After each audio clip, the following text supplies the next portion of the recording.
VS9 news కి స్వాగతం. ముందుగా బులెటిన్ లో హెడ్లైన్స్. మహా కుంభమేళాలో తొక్కిసలాట, బారికేడ్లు విరగడంతో 20 మంది భక్తుల మృతి, పలువురికి గాయాలు. సీఎం రేవంత్ రెడ్డిపై కేసు నమోదు చేయాలి, బీఆర్ఎస్ నాయకుడు ఆర్ఎస్ ప్రవీణ్ కుమార్ డిమాండ్. జగన్ ని చూసి నేర్చుకో, చంద్రబాబుకు స్ట్రాంగ్ వార్నింగ్ ఇచ్చిన మాజీ ఎంపీ హర్ష కుమార్. సంపద సృష్టిస్తామని ప్రగల్భాలు పలికి ఇప్పుడు పథకాలు అమలు చేయలేమంటున్నారు. చంద్రబాబుపై ఆగ్రహం వ్యక్తం చేసిన కాకాని గోవర్ధన్. మహా కుంభమేళలో తొక్కిసలాట జరిగింది. మౌని అమావాస్య సందర్భంగా పుణ్య స్నానాలు ఆచరించేందుకు ప్రయాగ్రాజ్ లోని త్రివేణి సంగమం వద్దకు తరలివచ్చారు లక్షలాది మంది భక్తులు. భక్తుల తాకిడికి బారికేడ్లు విరగడంతో జరిగిన తొక్కిసలాట కొందరు మృతి చెందినట్లుగా సమాచారం. అలాగే పలువురు భక్తులు తీవ్రంగా గాయపడ్డారు.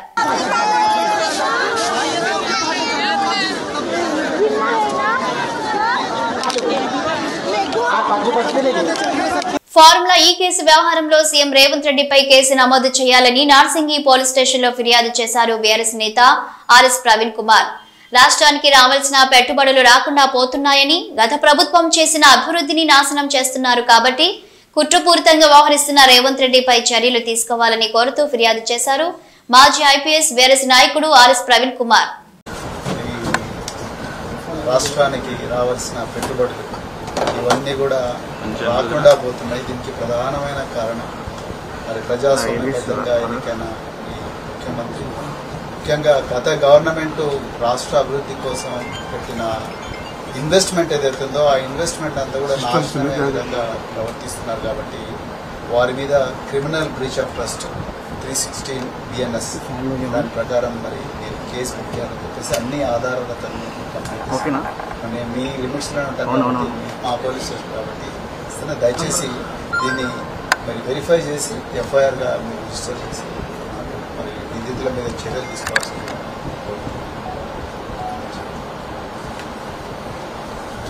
చంద్రబాబుపై మాజీ ఎంపీ హర్ష కుమార్ ఆగ్రహం వ్యక్తం చేశారు. హర్ష కుమార్ మాట్లాడుతూ చంద్రబాబు దాదాపు 15 సంవత్సరాలుగా ముఖ్యమంత్రిగా అనుభవం ఉన్న వ్యక్తిని, ఎన్నికల ముందు ప్రజలకు ఇష్టం వచ్చినట్లు హామీలను గుప్పిస్తూ పథకాలను ప్రకటిస్తారని గెలిచిన తరువాత వాటిని అటకెక్కించడం చంద్రబాబుకు పరిపాటిగా మారిందని విమర్శించారు హర్ష కుమార్. 2019లో ఖజానాను పూర్తిగా ఖాళీ చేసి జగన్ కు అప్పచెప్పారు. కొన్ని పథకాలను మీరు అమలు చేయనప్పటికే జగన్ వచ్చిన తర్వాత తాను చెప్పిన పథకాలను నిరాటంకంగా అమలు పరిచాడని అన్నారు హర్ష కుమార్. అందరికీ నమస్కారం, ప్రెస్ మిత్రులకు కూడా నమస్కారం. ఈ వీడియోని మీకు షేర్ చేస్తాను. అంటే ప్రెస్ మీట్ పెట్టాలి, కానీ ప్రెస్ మీట్ పెట్టడానికి కొన్ని పరిస్థితులు అనుకూలించలేదు. అందుకని ఈ వీడియో మీకు పంపిస్తాను. ఇది ప్రెస్ మీట్గా భావించి రిలీజ్ చేయమని కోరుతా ఉన్నాను. ముఖ్యంగా నిన్న చంద్రబాబు నాయుడు గారు ఒక స్టేట్మెంట్ ఇచ్చారు. నేను ఏమీ చేయలేకపోతున్నాను, రాష్ట్ర ఆర్థిక పరిస్థితి దృష్ట్యా అది మీ ముందుకు తేవాలనుకుంటున్నాను. నేను ఇప్పుడున్న పరిస్థితుల్లో ఏ స్కీమ్ కూడా చేయలేమని చేతులు ఎత్తేశాడు. నేను ఒకటే అడుగుతున్నాను, చంద్రబాబు నాయుడు గారు, మీరు ఇంచుమించు 9 సంవత్సరాల తర్వాత 5, 14, 15 సంవత్సరాల నుంచి ముఖ్యమంత్రిగా ఉన్నారు. మీరు అధికారంలోకి రావడానికి దొంగ హామీలు ఇవ్వడం అన్నది చాలా పరిపాటిగా మారిపోయింది. మనం రాష్ట్రం విడిపోయినప్పుడు మీరు జగన్ ఏమో ఖచ్చితంగా నేను రైతు రుణమాఫీ చేయలేనని చెప్పాడు. నేను రైతు రుణమాఫీ చేస్తానని చెప్పడం వల్ల ఆ ఒకే ఒక్క కారణంతో మీరు ముఖ్యమంత్రి అయ్యారు 2014లో. అయిన తర్వాత ఆ 2014లో మీరు కేంద్రంతో పొత్తు అన్నారు. మీరు అబ్సల్యూట్లీ ఫెయిల్డ్ ముఖ్యమంత్రి 2014 నుంచి 19 వరకు. ఎందుకు నేను చెప్తున్నానంటే విషయం, that is the peak time of the all the programmes. ఎందుకంటే ప్రత్యేక హోదా, కాంగ్రెస్, ప్రైమ్ మినిస్టర్, బీజేపీ అందరూ ప్రామిస్ చేశారు పార్లమెంట్లో. దాన్ని సాధించడంలో విఫలమయ్యారు. రైల్వే జోన్ సాధించడంలో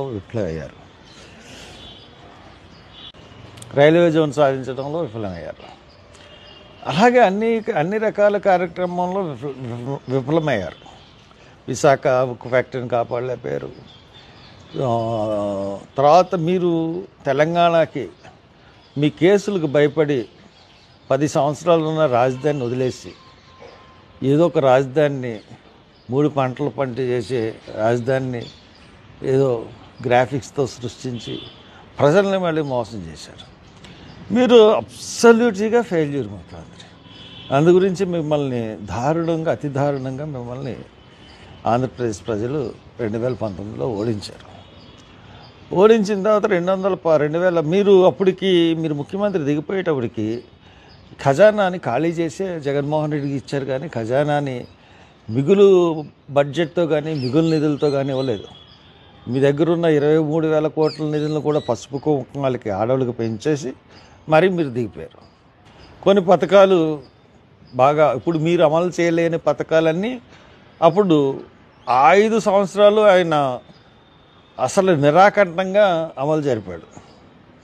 అసలు ఏ పథకం కూడా మీరు ఇప్పుడు చేయలేనంటున్న పథకాలు అతను ముఖ్యమంత్రి దిగిపోయేంత వరకు అతను నడిపించాడు. అంటే మీరు అడ్మినిస్ట్రేటరా లేకపోతే జగన్మోహన్ రెడ్డి అడ్మినిస్ట్రేటరా? మీకన్నా పేదలకు సంక్షేమ పథకాలు ఇవ్వడంలో జగన్ అగ్రభాగాన్ని ఉన్నాడని నిస్సందేహంగా మటుకు కనపడుతుంది. మీరు వచ్చి 8 నెలలు అయింది. 8 నెలల్లో ఒక్క పథకం కూడా ఇవ్వలేకపోయారు. స్కాలర్షిప్లు ఇవ్వలేదు, నిరుద్యోగ భృతి ఇవ్వలేదు, అంగన్వాడీకి ఏం చేయలేదు, తర్వాత ఆశా వర్కర్లకు ఏం చేయలేదు, తర్వాత మీరు ఇస్తాన్న సూపర్ 6 హామీలు, ఉచిత బస్సు అన్నీ ఎవ్రీథింగ్, తల్లి వందనం, అప్పుడు దాకా నడుస్తున్న తల్లి పెన్షన్లు, అంటే 18 to 50 years లేడీస్కి మీరు ప్రతి నెల 1,500 ఇస్తా అన్నారు, అది లేదు. 10 సంవత్సరం 1,500 ఇస్తా అన్నారు, అది లేదు. ఎవ్రీథింగ్ అసలు ఒక్క పథకం కూడా ఇవ్వలేని అసమర్థ చేతకాని ముఖ్యమంత్రిగా చరిత్రలో నిలిచిపోతున్నారు. ఇంత అసమర్థ ముఖ్యమంత్రిని ఇప్పటి వరకు మేము చూడలేదు.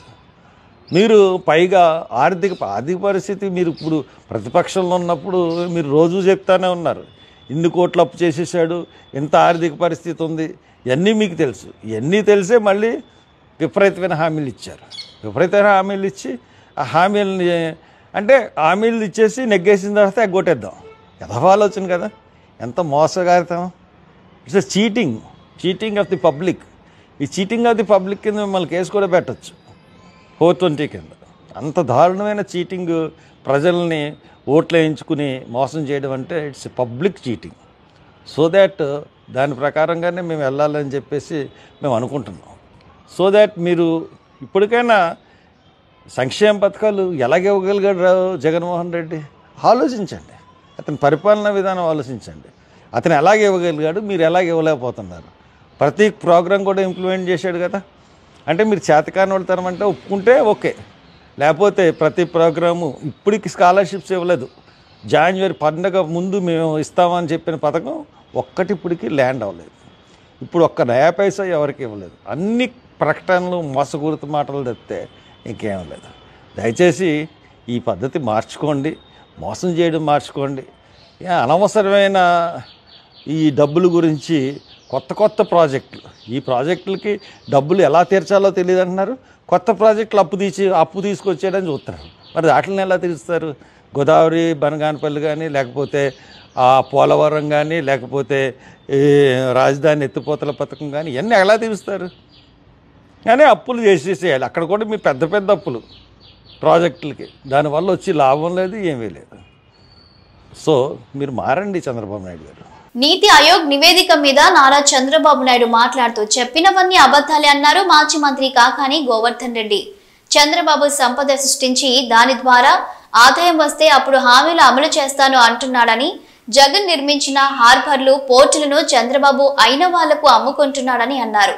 మెడికల్ కాలేజీలను కూడా తెగనమ్మి తన వాళ్లకు అప్పచెప్పుతున్నాడని ఆరోపించారు. చంద్రబాబుకు అనుకూలమైన వాళ్లకు సంపద సృష్టిస్తున్నారు తప్ప ప్రజలకు కాదని ఎద్దేవా చేశారు. నెల్లూరు జిల్లా వైఎస్ఆర్సీపీ అధ్యక్షులు కాకాని గోవర్ధన్ రెడ్డి.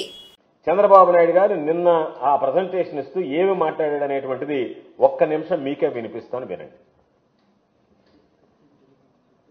అభివృద్ధి చేయాలి, అభివృద్ధి చేస్తే సంపద సృష్టించబడుతుంది, సంపద సృష్టిస్తే ఆదాయం పెరుగుతుంది, ఆదాయం పెరిగితే మళ్ళీ సమీక్ష సంక్షేమానికి అభివృద్ధికి ఖర్చు పెట్టే పరిస్థితి వస్తుంది.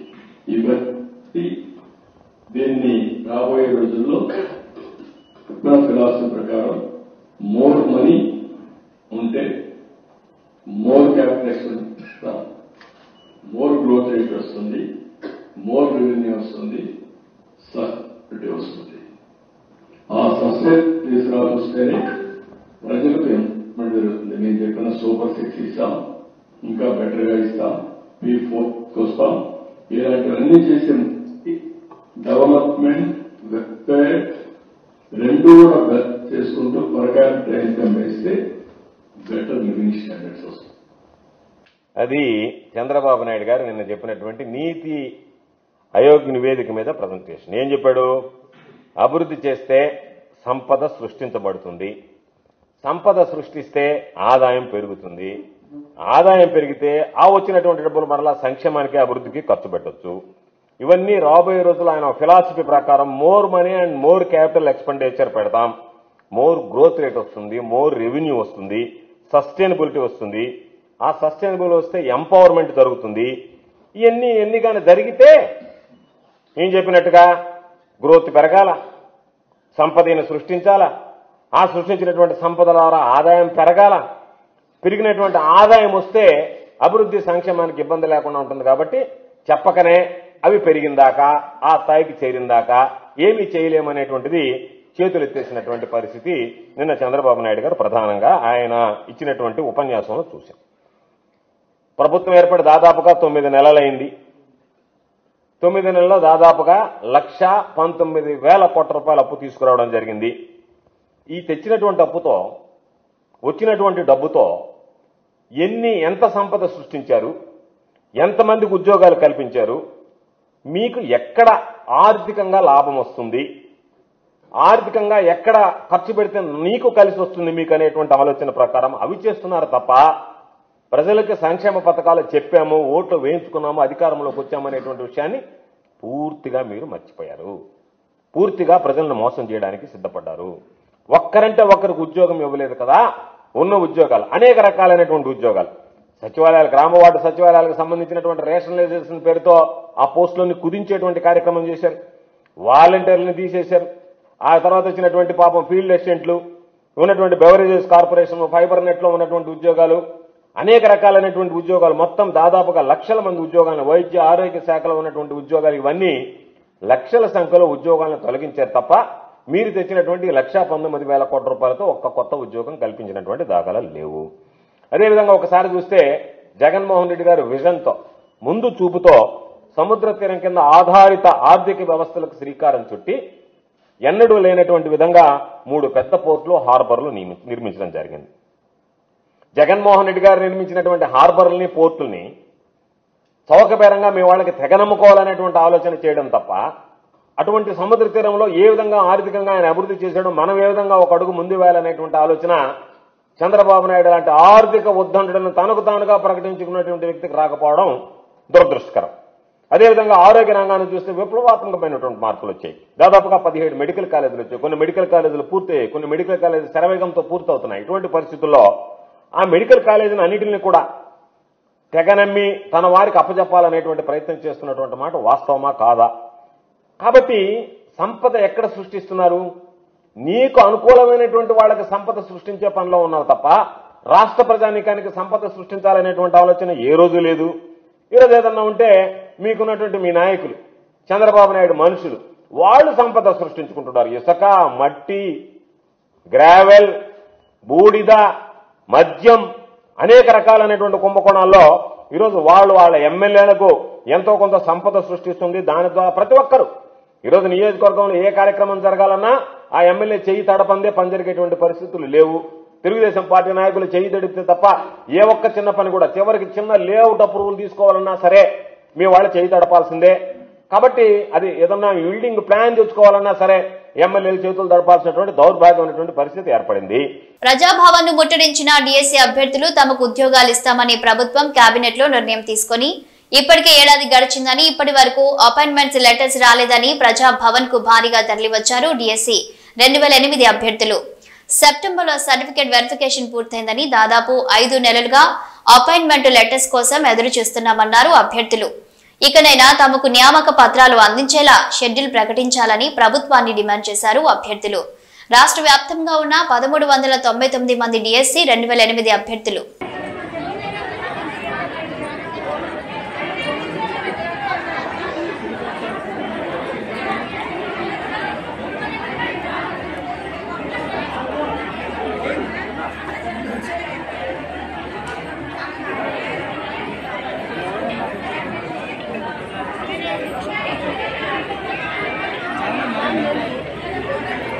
రైతు భరోసా ఎక్కడ అంటూ నిలదీసిన రైతులపై కొట్టడానికి చెయ్యెత్తిన కాంగ్రెస్ నేత కేవీఎన్ రెడ్డిపై ఆగ్రహం వ్యక్తం చేశారు రైతులు.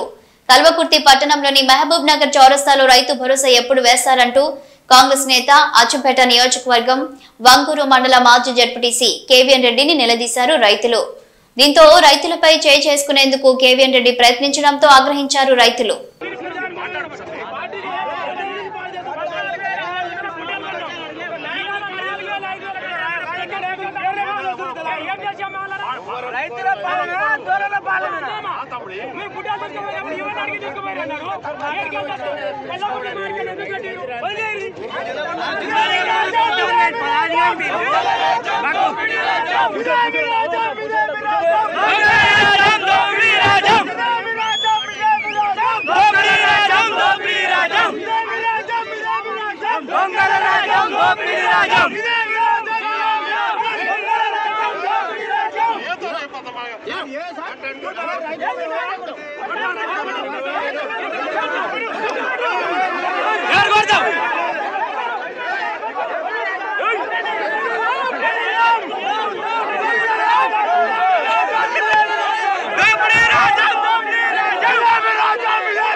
మాజీ ఎంపీ నందిగం సురేష్ కు బెయిల్ మంజూరైంది. వైసీపీ మాజీ ఎంపీ నందిగం సురేష్ కు మంగళగిరి కోర్టులో ఊరట దక్కింది.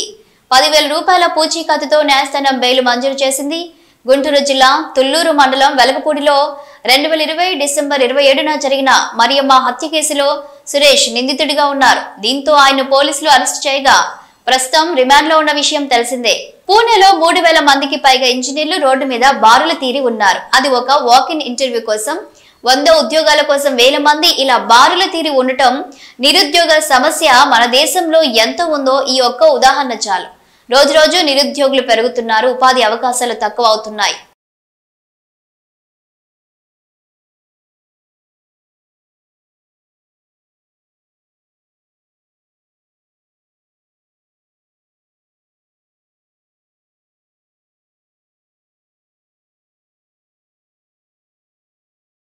శ్రీకాకుళం జిల్లా పర్యటనలో భాగంగా శ్రీకాకుళం నగరంలోని జిల్లా పోలీస్ కార్యాలయంలో ఆంధ్రప్రదేశ్ రాష్ట్ర director general of police Dwaraka Tirumala Rao media సమావేశం ఏర్పాటు చేశారు. ఆయన మాట్లాడుతూ టెక్నాలజీని విరివిగా వాడుకొని క్రైమ్ రేట్ తగ్గడానికి చర్యలు తీసుకుంటున్నామని, అలాగే హైవేలో రోడ్ యాక్సిడెంట్లు ఎక్కువగా జరిగేవని, ఇప్పుడు అవి కూడా తగ్గడం మంచి పరిణామం అన్నారు. ఈ కార్యక్రమంలో డీఐజీ గోపినాథ్ జెట్టి, శ్రీకాకుళం జిల్లా ఎస్పీ కేవి మహేశ్వరరెడ్డి, ఇతర శాఖల అధికారులు పాల్గొన్నారు. చెప్పిన ఆదేశాల వరకు స్పెషల్ కోర్టు కూడా only for these offences special court ఏర్పాటు చేయడం జరిగింది. దానికి వస్తుంది హైకోర్టు పరిశీలన ఉంది. ఇక త్వరలో అది కూడా ఏర్పాటు జరుగుతుంది.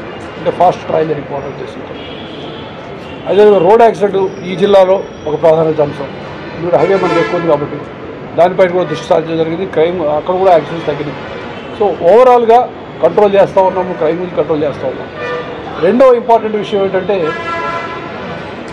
టెక్నాలజీని విరివిగా వాడుకోవడం. పూర్తిగా దాన్ని టెక్నాలజీని వాడుకోవడం అంటే అది సీసీటీవీ కెమెరాలు కానీ ఆల్రెడీ ఇన్స్టాల్ అయ్యి పనిచేయకుండా ఉన్న కెమెరాలన్నీ ఈ మధ్య రిపేర్ చేయడం జరిగింది. సుమారు 460 కెమెరాస్ ఉన్న కెమెరాలు చెడిపోయి ఉంటే మళ్ళీ వాటి నుండి బాగు చేయడం జరిగింది. అవి కాకుండా సుమారు 520 కెమెరాలు కొత్తవి పెట్టడం జరిగింది.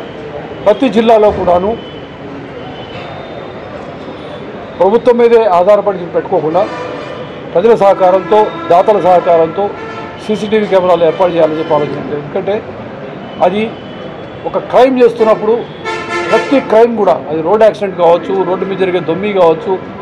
ఇస్రో చేసిన JSLV F-15 100వ ప్రయోగం నింగిలోకి దూసుకెళ్లింది.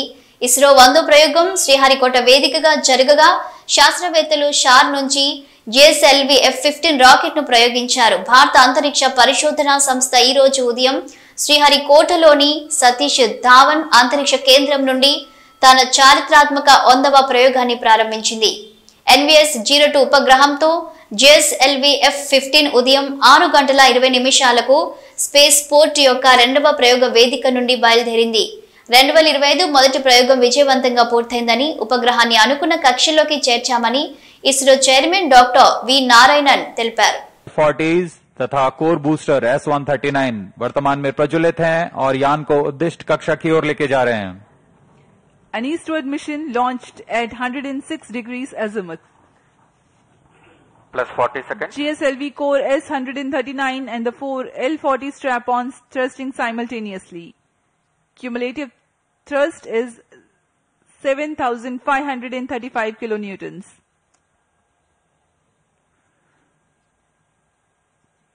प्रथम चरण में कोर बूस्टर है जो कि ठोस पर आधारित है. कोर बूस्टर का प्रज्वलन काल लगभग 111 सेकंड का है.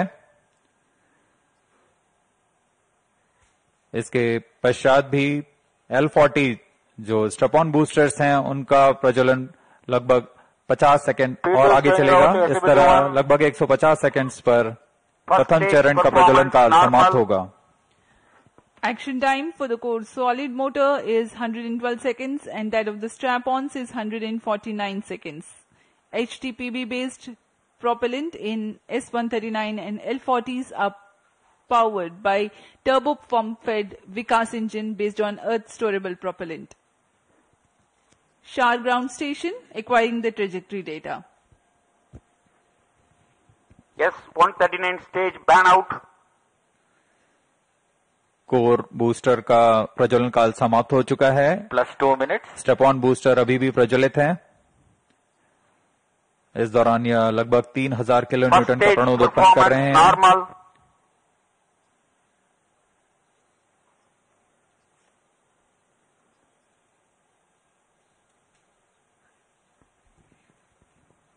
कुछ ही क्षणों में L-40 स्ट्रैप-ऑन बूस्टर्स बंद हो जाएंगे और GS-2 द्वितीय चरण का प्रज्वलन शुरू होगा.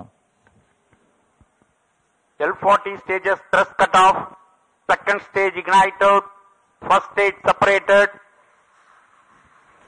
interstage separated, closed loop guidance initiated. Current altitude is 81 kilometers. We are 169 seconds into the flight. Second stage performance normal. जी हाँ, जैसा आपने सुना, प्रथम चरण के कार्यकाल के पश्चात उसे यान से पृथक कर दिया गया है तथा द्वितीय चरण जो कि तरल नोदक पर आधारित चरण है, इसका प्रज्वलन शुरू हो चुका है. यह लगभग 141 सेकंड का प्रज्वलन काल है. इस दौरान यह लगभग 846 किलोन्यूटन का प्रणोद उत्पन्न कर रहा है. Also known as the GL-40HT, the second stage operates on UH-25 NN-204. High thrust Vikas engine develops 846 kilonewtons thrust in vacuum. Burn time of GS-2 for the present mission is 141 seconds.